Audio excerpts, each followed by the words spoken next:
As you already know and see, YouTube has privatized the public dislike count. You can only see the like count.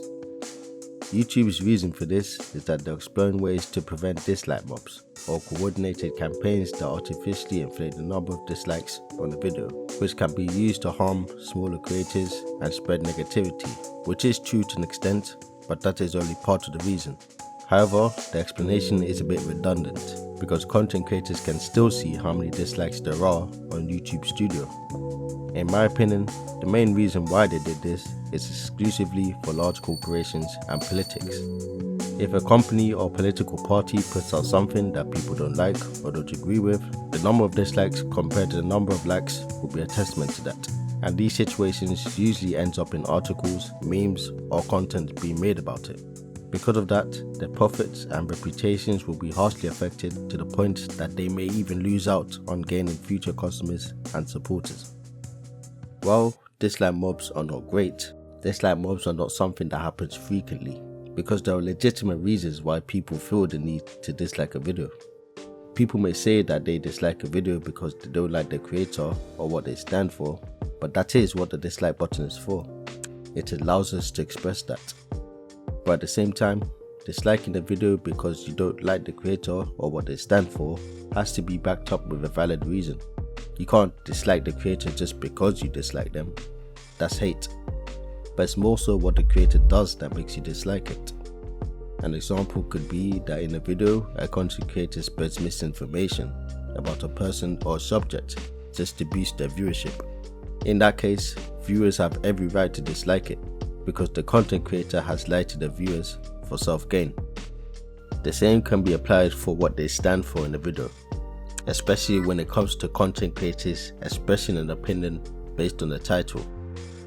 Instead of viewers watching the video and then draw their own conclusions, viewers have the habit of instantly disliking the video and then jump to conclusions, all because of what was said on the title alone. Which, to be fair, titles should be specific, but at the same time, titles have to attract. So making a long detailed title wouldn't serve its purpose. Anyways, this is especially common when it comes to political content from both sides. For all of us, the dislike button is so important because it was the only effective way that people could express their opinions with a creator, a corporation, and even YouTube themselves. Not only would they listen, but they would also respond to it. To some, the dislike button was like a form of protest, but most importantly, the dislike button was a form of feedback, as it could express to the creator about what is working and not working in their content. And with that feedback, they can be able to make improvements or changes in future videos. But by removing the most effective way we could provide feedback with creators, it creates an issue instead. It removes the possibility for everyone who watches content to provide feedback as a collective, and it enables content creators and corporations to do whatever they like without backlash from social media, because no one can tell if the content is good or bad before watching the video. Back to the good old days of YouTube, when we were able to publicly see the dislike count, the ratio between the likes and dislikes was a simple and helpful way for us to determine the quality of the content before watching it. If the dislike count was high in contrast to the number of likes on a video, it was a clear sign to us that the video wasn't good. Moreover, it was also helpful when it came to content that involves clickbait. When you see a video with an eye-catching thumbnail or a title, but it has a high number of dislikes, it helped people to avoid wasting time on the clickbait video. Ever since the dislike count has been removed, these things are not possible.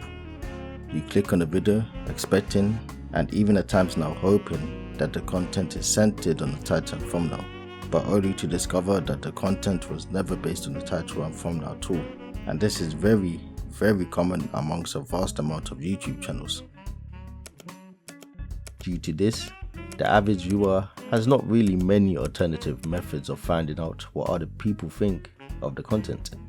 Well, there are external measures of dealing with this, and I'll talk about that later on, which means that you either have to waste time watching the video to determine if the video was clickbait or not watch the video at all.